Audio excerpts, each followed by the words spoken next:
दोस्तों सुजलॉन एनर्जी की बात करें तो स्टॉक के अंदर जो लगातार तेजी बन रही थी उस पर ब्रेक लग गया और आज आ गई गिरावट।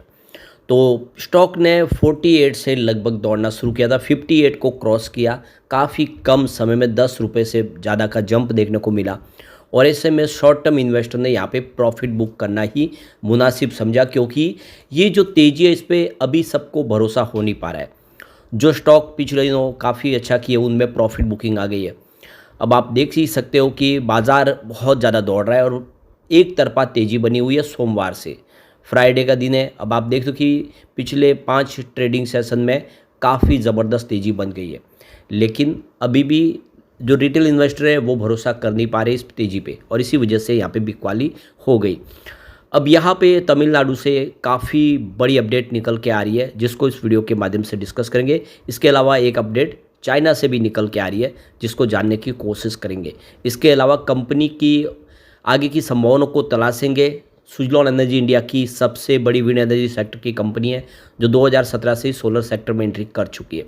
ऐसे में क्या है आगे की संभावना जानने की कोशिश करेंगे इस वीडियो के माध्यम से। लेकिन फ्रेंड्स, उससे पहले अगर आप पहली बार हमारे चैनल पे आए तो चैनल को सब्सक्राइब कर दीजिए, एक बेल आइकॉन दबा दीजिए ताकि जब भी नया वीडियो बने पहला नोटिफिकेशन आपको मिले। वीडियो पसंद आए तो लाइक से ज़रूर कीजिए। चलो फ्रेंड्स, वीडियो स्टार्ट करते हैं। मैं हूँ आपका दोस्त SB दवे और हमारे अपने चैनल ऑनलाइन कमाई में आपका बहुत बहुत स्वागत है। तो सबसे पहले निफ्टी एनर्जी की बात कर ले। आज 33,475 के स्तर पे क्लोजिंग देखने को मिली। बहुत ही शानदार तेज़ी थी निफ्टी एनर्जी में, 474 पॉइंट की ज़बरदस्त तेज़ी, यानी 1.44% दौड़ा निफ्टी एनर्जी। और इस हिसाब से सेक्टर में जो तेज़ी बनी उस हिसाब से सुजलॉन के स्टॉक में भी 4-5% की तेज़ी बनी थी, लेकिन ऐसा हुआ नहीं। उसके उलट आज स्टॉक के अंदर गिरावट हुई। तो ये क्लियरली सिग्नल है कि किसी बड़े फंड हाउस ने भारी भरकम बिकवाली की है, अपना प्रॉफिट बुक कर लिया है। तो हो सकता है कि निचले लेवल पे ख़रीदारी की वो पिछले दिनों, तो काफ़ी कम समय में अच्छा खासा रिटर्न मिल रहा था, प्रॉफिट बुक कर लिया। अब आप देख सकते हो कि 56.79 पर स्टॉक फिर से आ गया, जो स्टॉक 58 को क्रॉस कर चुका था। आज 2.74% की इसमें गिरावट देखने को मिली। तो यहाँ पे जो बड़ी अपडेट अब निकल के आ रही है तमिलनाडु से, तमिलनाडु इलेक्ट्रिसिटी बोर्ड ने एक बड़ा फैसला किया है। जो ओल्ड विंड टर्बाइन्स है उनको हाइब्रिड विंड सोलर प्लांट में बदला जा रहा है। जितने भी ओल्ड विंड टर्बाइन है जिसके माध्यम से खास बिजली का निर्माण नहीं हो पा रहा है, जो ज़्यादा करके यूजलेस हो चुके हैं, ऐसे में ये एक बड़ा फैसला है और ये सुजलॉन जैसी कंपनियों के लिए एक अपॉर्चुनिटी है। सुजलॉन इस सेक्टर की सबसे पुरानी कंपनी है, उनके पास काफ़ी मजबूत वर्कफोर्स है, काफ़ी सारा अनुभव है, तो वो इन प्रोजेक्ट को कर सकते हैं। तो यहाँ पे फैसला किया गया है तमिलनाडु इलेक्ट्रिसिटी बोर्ड की तरफ से कि जो पुरानी विंड टर्बाइंस है उसको डीकमीशन किया जाए और उसकी जगह पे hybrid wind solar power plant replace किए जाए, यानी बिजली का निर्माण ज़्यादा से ज़्यादा हो और खर्च कम हो। तो यहाँ पे देख सकते हो पब्लिक प्राइवेट पार्टनरशिप के मॉडल के तहत यहाँ पे ये फैसला लिया गया है कि सोलर विंड के नए प्रोजेक्ट लगाए जाए और पुराने को रिप्लेस किया जाए।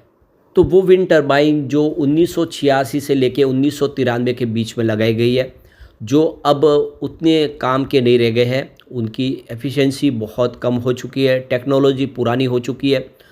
और यहाँ पे देख सकते हो कि टोटल जो इंस्टॉल कैपेसिटी 17 मेगावाट के आसपास है, जिसमें 110 विंड फार्म्स अलग अलग जगह पे लगाए गए, जिसमें आप देख सकते हो कि कन्याकुमारी, जिसमें मुपंडल है और दूसरे और मल्लकंडू और गयाथरू, कोयम्बतूर, त्रिपुर और मदुराई, इन जगह पे जो विंड टर्बाइन लगाए गए ये सारे विंड टर्बाइन अब पुराने हो चुके हैं। तो 22 मेगावाट के जो विंड फार्म है और यहाँ पे 1800 मेगावाट के जो सोलर प्लांट इस्टेब्लिश किए जाएंगे सेम साइट पे, हाइब्रिड मॉडल के तहत होंगे जिसमें सोलर विंड शामिल होंगे दोनों। और Suzlon energy already hybrid project करने लग गए हैं, सुजलॉन के लिए भी एक बड़ी अपॉर्चुनिटी है। हाइब्रिड प्रोजेक्ट का फ़ायदा ये है कि सोलर एनर्जी के माध्यम से दिन में जब धूप रहती है तब बिजली का निर्माण हो जाता है और विंड एनर्जी के माध्यम से जैसे ही हवा तेज़ होती है उसके हिसाब से रात को भी बिजली का निर्माण होता है। तो दोनों ये कंबाइंड हाइब्रिड प्रोजेक्ट लगाने से 24 घंटे बिजली मिल सकती है प्रोजेक्ट के माध्यम से। तो यहाँ पे देखो कि पीपीपी मॉडल के तहत तमिलनाडु सरकार लैंड जो है प्राइवेट कंपनी को लीज पे देंगे और उस पर कंस्ट्रक्शन ऑपरेशन मेंटेनेंस का काम करेगी कंपनी 25 साल तक के लिए। ये पूरा का पूरा जो है प्रोजेक्ट होगा, 25 साल का एग्रीमेंट होगा।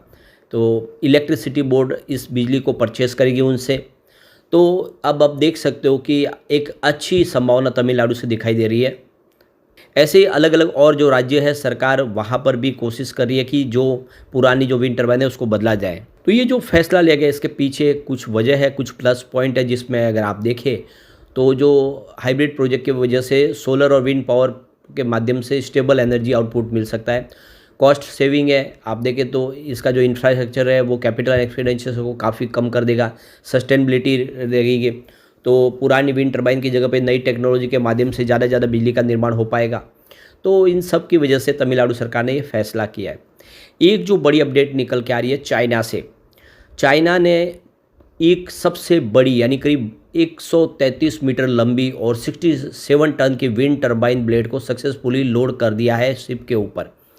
तो ये एक नया रिकॉर्ड बना है, सबसे बड़ी जो विंड टर्बाइन बनाई गई है और इसको लिफ्ट किया जा रहा है यंगजान रिवर बेसिन के ऊपर से। तो देख सकते हो कि यहाँ पे पोर्ट के माध्यम से इसको अपनी जगह पे शिफ्ट किया जाएगा। ये पहली बार है जो इतनी बड़ी जो विंड टर्बाइन है उसको शिफ्ट किया जा रहा है शिप के माध्यम से। तो अब आप समझ सकते हो कि चाइना इसमें आगे काफ़ी निकल गया, बहुत सारी बड़ी 133 मीटर की लंबी विंड टर्बाइन बना चुके हैं। सुइलोन भी इस सेक्टर में अपनी कोशिश से आगे बढ़ा रहे हैं, वो भी धीरे धीरे अपनी साइज़ को बढ़ाने जा रहे हैं। तो ये अपॉर्चुनिटी सेक्टर की तो बहुत सारी है। यहाँ पे कंपनी की ऑर्डर बुक की बात करें तो ज़बरदस्त ऑर्डर बुक है, लाइफ की इस समय सबसे हाई ऑर्डर बुक है कंपनी के पास। रिकॉर्ड हाई 5.9 गीगावाट की ऑर्डर बुक है, जिसमें C&I कस्टमर्स 59% का उनका टोटल योगदान है। और आप देख सकते हो कि कंपनी के पास ज़बरदस्त प्रदर्शन करने के लिए इस समय ऑर्डर बुक जो है वो आने वाले 2-3 साल में ये कंप्लीट ऑर्डर कर सकते हैं। तो C&I सेगमेंट में कंपनी का बिजनेस बहुत शानदार है। अभी रिसेंटली जो कंपनी को ऑर्डर मिले उसमें देखें तो सुइलोन को 204.75 मेगावाट का ऑर्डर मिला है जिंदाल रिन्यूएबल एनर्जी की तरफ से, जो C&I ऑर्डर है। इसके अलावा सुइलोन ने 907.20 मेगावाट का यहाँ पे जिंदाल रिन्यूएबल की तरफ से दूसरा ऑर्डर प्राप्त किया है। और इसके अलावा 1166 मेगावाट का सरकारी टेंडर NTPC ग्रीन एनर्जी की तरफ से उनको प्राप्त हुआ है। और यहाँ पे देख सकते हो कि ओएस्टर रिन्यूएबल की तरफ से भी 201.6 मेगावाट का रिपीट ऑर्डर प्राप्त हुआ। यहाँ तक कि 1 गीगावाट के ऑर्डर सिर्फ टोरेंट पावर की तरफ से उनको मिले। तो काफ़ी ज़बरदस्त ऑर्डर बुक है कंपनी की। तो यहाँ पे ऑर्डर बुक को लेकर CFO हिमांशु मोदी का कहना है कि 3.3 गीगावाट ऑर्डर बुक जो है उन्हें पोटेंशियल जनरेट करेगी करीब 19,986 करोड़ का रिवेन्यू, यानी लगभग 20,000 करोड़ के आसपास का रिवेन्यू उनको जनरेट करके देगी आने वाले 2 सालों में। तो बहुत बड़ा सपना है और ये आने वाले समय पूरा होता हुआ दिखाई देगा। अब कंपनी के सेल्स और प्रॉफिट ग्रोथ के आंकड़ों को देखें पिछले 10 सालों के हिसाब से। सबसे पहले बात करें सेल्स ग्रोथ की तो 10 ईयर के हिसाब से यहाँ पे -11% है, यानी कंपनी का सेल्स ग्रोथ निगेटिव था। 5 ईयर की बात कर ले तो 5% सेल्स ग्रोथ रहा जो पॉजिटिव हो गया। 3 ईयर के हिसाब से बढ़ते हुए ये 25% तक पहुँच गया, यानी लगातार बेहतर प्रदर्शन हुआ। और इस TTM सीधा 54% तक पहुँच गया, यानी कंपनी का सेल्स ग्रोथ लगातार बढ़ रहा है। बात करें कंपनी के प्रॉफिट ग्रोथ की, 10 ईयर के हिसाब से 8% था जो 5 ईयर के हिसाब से बढ़ के 20% तक पहुंच गया। और आप देख सकते हो कि 3 ईयर के हिसाब से जो कंपनी का प्रॉफिट ग्रोथ है वो 45% के आसपास पहुंच गया, काफ़ी ज़बरदस्त जंप। और इस TTM सीधा 136% तक पहुंच गया है, यानी कंपनी का सेल्स ग्रोथ देखे या प्रॉफिट ग्रोथ देखे दोनों ही बहुत उत्साहवर्धक है, जो इशारा करे कि सुइलोन बिल्कुल पटरी पे है और आने वाले समय सुइलोन बेहतर कर सकता है। लेकिन फ्रेंड्स, कोई भी इन्वेस्टमेंट करने से पहले अपने फाइनेंशियल एडवाइज़र से एडवाइस ले ले या अपना खुद का रिसर्च करें, क्योंकि मैंने वीडियो आपके एजुकेशनल पर्पज़ के लिए ही बनाया। वीडियो पसंद आए तो लाइक से जरूर कीजिए और चैनल को सब्सक्राइब कर दीजिए। Thank you friends.